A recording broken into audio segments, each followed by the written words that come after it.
Okay, back at the Cat 500. She's a 2000 Cat 400. She's a 2005 Cat 400 automatic. I had all my magnets fly off this here, as in the other part I just did. I'm about to put. I got my new one from RMStator. Took 5 days. I ordered it last Sunday. Received it yesterday, Friday. So I got that. I'm going to be putting the case back together again now in a second. First I went around all the edge here and just hauled off all the old pieces of gasket. You can see they're not, it's not worth, you're not going to save it.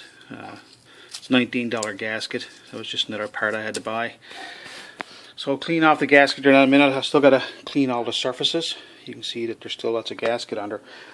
Just a couple of things I've come across so far that might help you in putting this back together again. I know this is the shifter for the changer from reverse, forward, and low. And this is the starter cup, part of the starting gear mechanism. So it came off with the case, and I was wondering how I was going to put it back on there. But I'll just show you a couple little tricks. The starter one, this is a pin. This can all come out. You want to put everything on the case on the motor. So before I go at it, I still haven't took the flywheel off yet. That's next. But you can take this apart. This pin here just goes back and forth.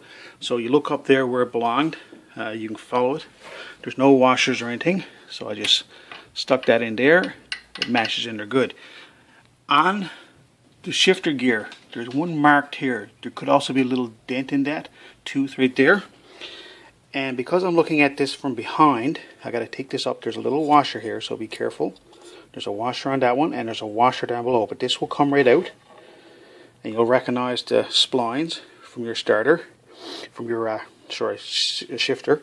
And there's a little washer down there as well. So I'm doing this with one hand with my phone in my hand again. So I just put that washer back on there. Now remember, this will face you out now.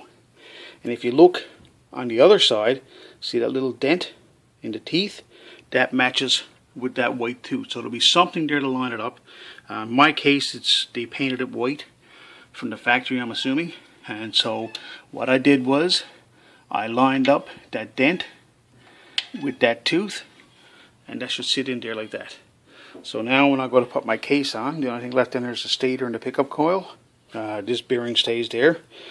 So once I clean up the gasket material off the case and the gasket material from the base of the engine, I'll put the new gasket under with a little bit of oil on it, and I'll match it up.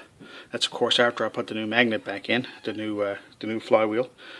So I'll check in with you as I'm doing that. I might have to splice this in 2 or 3 pieces. Now I'm about to take off the flywheel there now, so the first thing I have to do is take this nut off. I'm only showing you this part because RMStator, if you go on YouTube and go to RMStator and look up Cat 400 flywheel issue, you'll see their video about how to do this replacement. I'm just augmenting it with a couple of items that they didn't tell you about, like how to line up this gear and things like that. One thing he didn't mention, he said you make sure you use the right socket on this. Well, this is an impact socket. That's a 22mm is what that is. So from my Princess Auto kit, I picked up power fist sockets will do. I'm going to use an impact wrench. I did pick myself up a compressor. Even a smaller compressor can do. You know, you got to pick up some tools along the way. Like I got this impact gun from Princess Auto. You can see the price is still on it. I got it for 15 bucks. It's been working perfect. It's the only thing that was missing was that retaining clip here that holds the sockets on. So my only issue is that the sockets keep falling off. But I can go to eBay and pick up those clips for 1/2-inch impact guns. It's only a couple of bucks. You can pick up the clips. I just haven't bothered. I find it easier for getting the sockets off and on without it. So if I really get hard pressed, I'll pick some up from eBay. So you look around, you'll get your tools. You put things together.